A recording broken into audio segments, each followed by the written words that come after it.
What is up, guys, and welcome back to Kerbal Space Program Career Mode, where we are here for the Ebby Space Agency Series episode number 14. Looking back at episode 13 then, we took the first tourist mission of its kind, taking some rich Kerbal billionaires up into space to see what the hubbub's all about. Took them to the surface of Mun, dropped off some surface science experiments in the process, before heading off to Minmus and rescuing stranded civil servant Kerbanaut from the surface from a lesser space agency.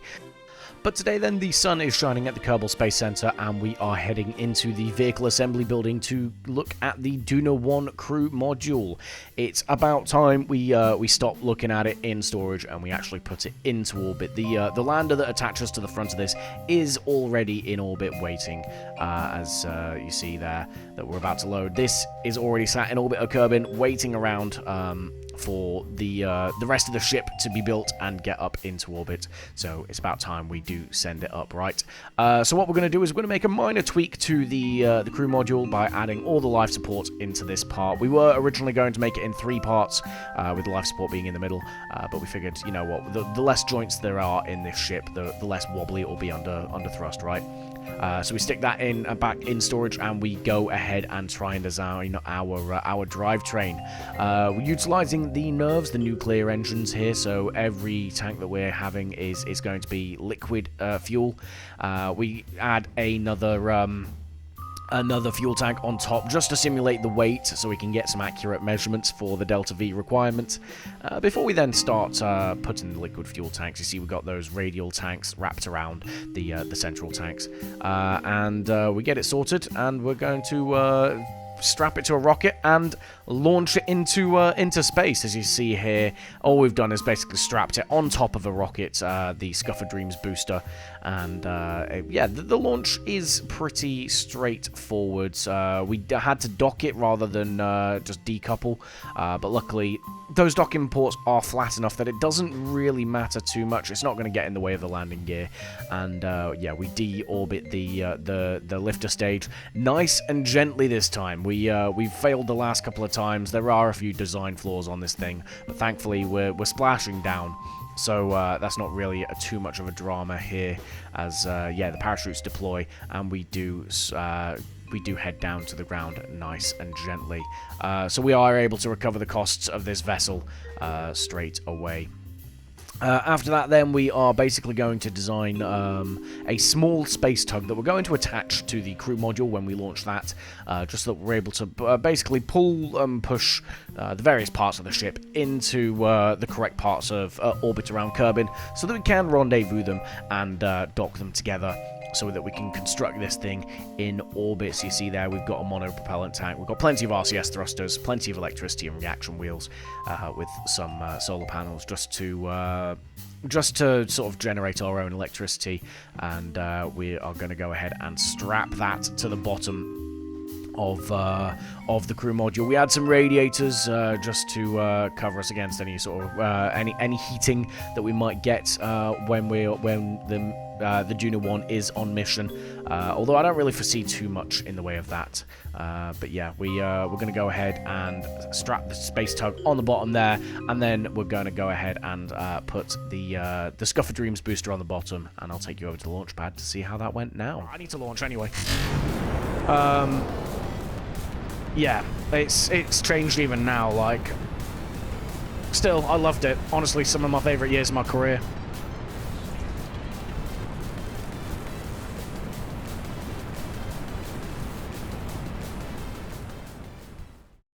So yeah, the launch went pretty well. You see, talking to chat there about the sort of my real world job on stream. Obviously, this was live streamed to Twitch quite a while ago, but yeah, talking about my career, they were asking questions and stuff like that. Yeah, while that was going on, we get the crew module up into space without any massive dramas there. And yeah, the reusable booster, the Scuffer Dreams booster, is starting to earn its money now. We are using it more and more often to put payloads into space, and this is one of them, before we then get it all circularized nice and easy, and then decouple ready to return that booster back to the surface of Kerbin. We used a stack separator here, not a decoupler. I can't remember why we made that decision, but unfortunately that does mean that bit of debris is going to float around until the end of time and space. Around Kerbin, but yeah, we land the booster again, nice and simply, and we have the all of the parts of the ship in orbit, but we need to now put all of the parts in ship in orbit in the same part of space. And so see, that's what we're doing here. We're just waiting. We put it on an ever so slightly different orbit to the drivetrain. So what we're doing now is just waiting for it to catch up to the other component. I can't remember off the top of my head. I think this is the drivetrain that we're catching up to. Yeah, there it is. As you see, it appears just in the distance. We're going to go ahead and use the space tug. We're going to hook it up to the drivetrain because the crew module does have SAS and reaction wheels and stuff to keep it steady, whereas the drivetrain is just an empty fuel tank with some engines floating around in space, right? So if we put the space tug on the engines and the drivetrain, we can use the reaction wheels on board that to control the rotation and things like that, make the whole thing a bit easier. We do then draw in the solar panels there just to avoid them getting broken, because obviously that is this thing's only method of generating electricity. And then off we go basically towards the other craft. We had to do this fairly quickly because those solar panels are they are packed away. So we are using pure battery power here, but thankfully we make short work of it and we dock the drivetrain to the ship itself, and that is the rough format of the Duna 1 ship. From there, we set our target to the Duna 1 lander. We actually use the space tug to do this. You see there, we head off and catch up to the lander ship there. Before we end up docking with it. I think we ended up docking with it in the night side, so it's very difficult to see. You can kind of see me sort of flashing the docking ports together, and eventually it does come together to form this. We do still have the insertion stage on the Duna 1 lander, which we are going to use to drive it to the rest of the ship. Nice and easy. Otherwise, we'd have been burning the RCS on board that tug for years. We'd probably still be here today, right?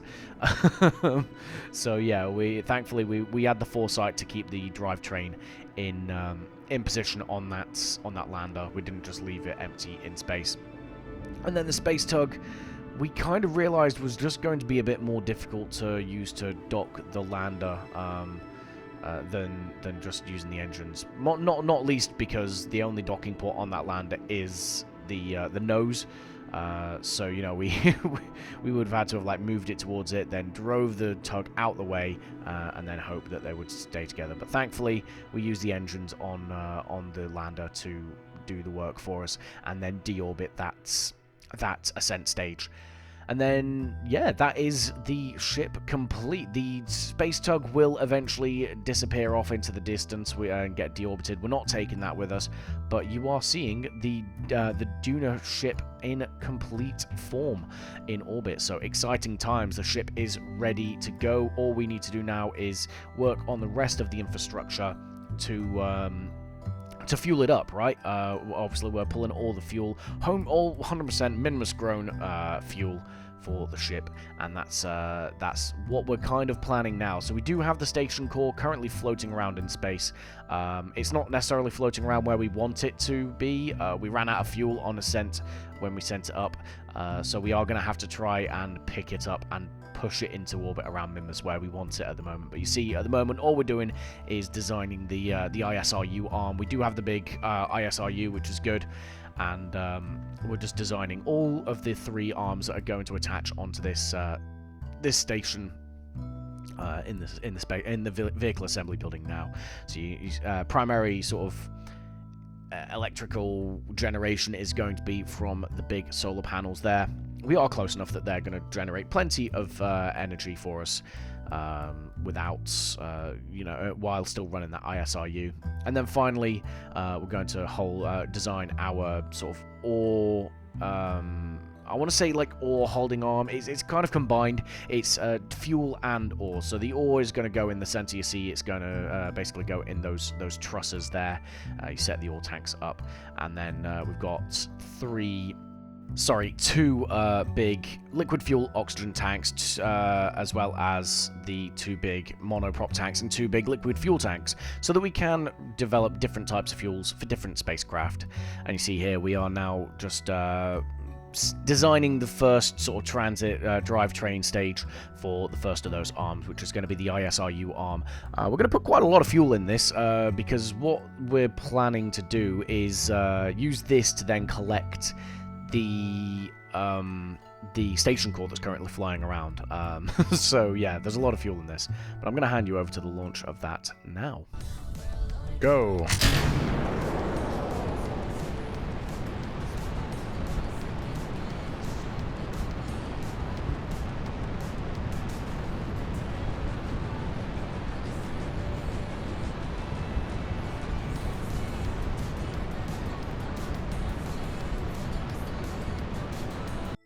So yeah, the launch goes off without a hitch. Again, the Scuffer Dreams booster definitely earning its money at the moment.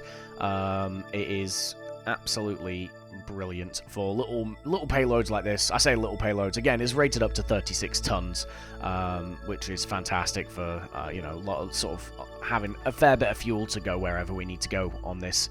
It's kind of becoming the workhorse lifter stage for the space agency. And yeah, you see us here. We're not necessarily just setting up a encounter with Minmus straight off the bat. We do have to go and collect the station core, right? But before that, we do decouple the booster, and we pitch it over and perform the deorbit burn. Again, nice and straightforward with this descent. We've kind of figured out that you can't really hit the ground too hard if you don't hit the ground, right? So we're basically trying our hardest on every time that we land this thing to put it down in the water until we can come up with the better tech, or at least a better design idea, to make it viable to land on sort of actual tough surfaces. But yeah, we go back out to the ISOU arm, and we're setting up our encounter now with the station core. We get that sorted. We make the burn. Again, it's not too difficult. We're still within the Kerbin system, and yeah, the plan here is just basically to pick up the arm. What we do here is, obviously, because that spent stage is sat at the docking port that's at center mass, at least on sort of like the vertical plane, we undock that, let it move out the way, and we're going to dock the ISRU arm pretty much directly underneath where the core, where that previous stage was, so that we can use we're not like asymmetrical. It makes the burn a lot easier, and then obviously when we get to the orbit around Minmus where we want to be, we'll then undock and redock in the correct port where we want it to be, because the idea is that that bottom port is going to be for various craft to dock with the core, so they're not docking directly to the arm and all that sort of good stuff. And you see that's kind of what we're doing now. So we've got this wide open orbit at the moment, and we're just setting ourselves up with a nice burn towards Minmus. You see, we get quite close, but we're just refining it as soon as we get into the sphere of influence. And the aim here now is to not only put it in a nice equal equatorial orbit, so it's always on that on the equator. It doesn't really have any sort of libration or anything like that. We're also going to go quite far out. We're aiming for a geosynchronous or synchronous orbit, whatever you want to call it. But basically, the plan is to be high enough that in the night sky, from the surface of Minmus, this thing does not move around. It has the same orbital period as the rotational period of Minmus.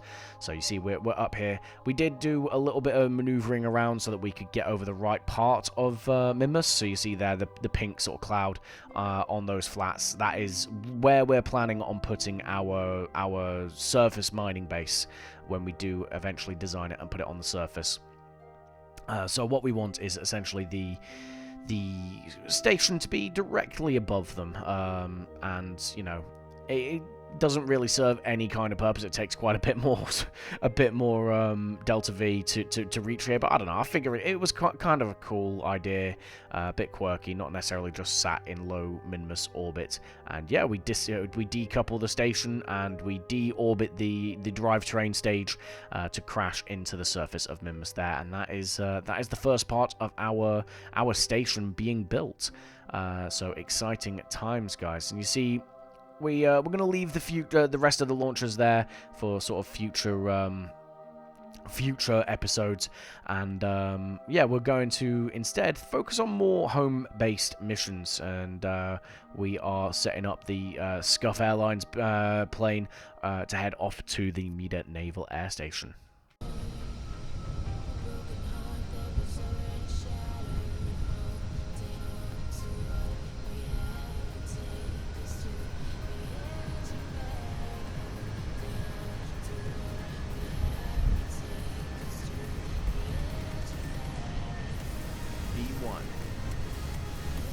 Rotate.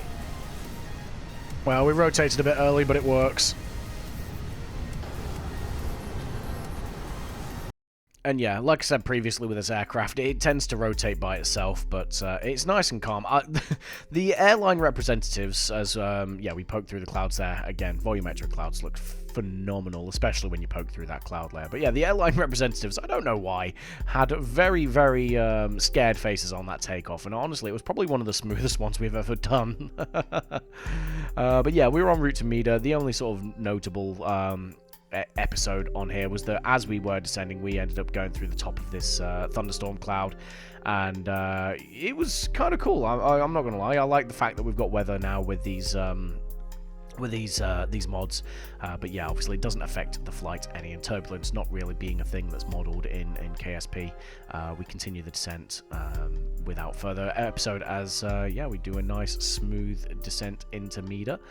We take runway 07, and yeah, you see that thunderstorm off in the distance, but we touch down a little bit rough. We're still taking those Ryanair style landings, but we do eventually get on the ground. We almost missed the turn for our taxiway to the gate slash ramp, whatever you want to call it. We sign the paperwork. We say, yep, look, we want to visit here more often. It's a very nice location you got here. They say, yep, cool, we're happy to have you, and then we hop back in our plane and go for takeoff. The takeoff roll again goes pretty straightforward, right? It goes off without a hitch, and yes, nice and sped up. You see that again. You see that the aircraft does really want to rotate quite early on in its roll, but I don't hate it. I don't hate it. It almost looks like it's trying to fly itself.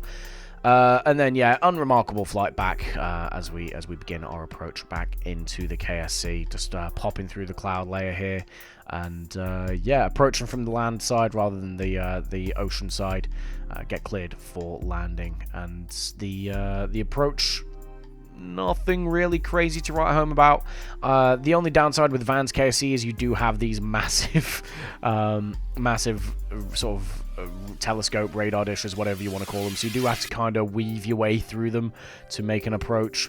And yeah, obviously you've got airfield structures and stuff like that on approach to the smaller runway, but you know, we make a standard approach once we've dodged all them, and we'll see if we can get a better landing. It doesn't look like it, unfortunately. I don't know what was causing it, but we were getting a bit of frame issues there, and it basically meant that our landing was a bit balked, and once again we took that Ryanair style landing, but right at the threshold of the runway, wasting absolutely no tarmac there. But we do finally get ourselves back home to shut the aircraft down and recover it. But that is once again the end of the episode there, guys. So exciting times. We've started to build our first space station around Minmus. We've completely built the Duna 1, and we've unlocked a new airfield. So it's a fairly successful day at the Ebby Space Agency, and I'm looking forward to seeing what happens next. So yeah, thank you guys for watching, and as always, I will catch you in the next one. Goodbye.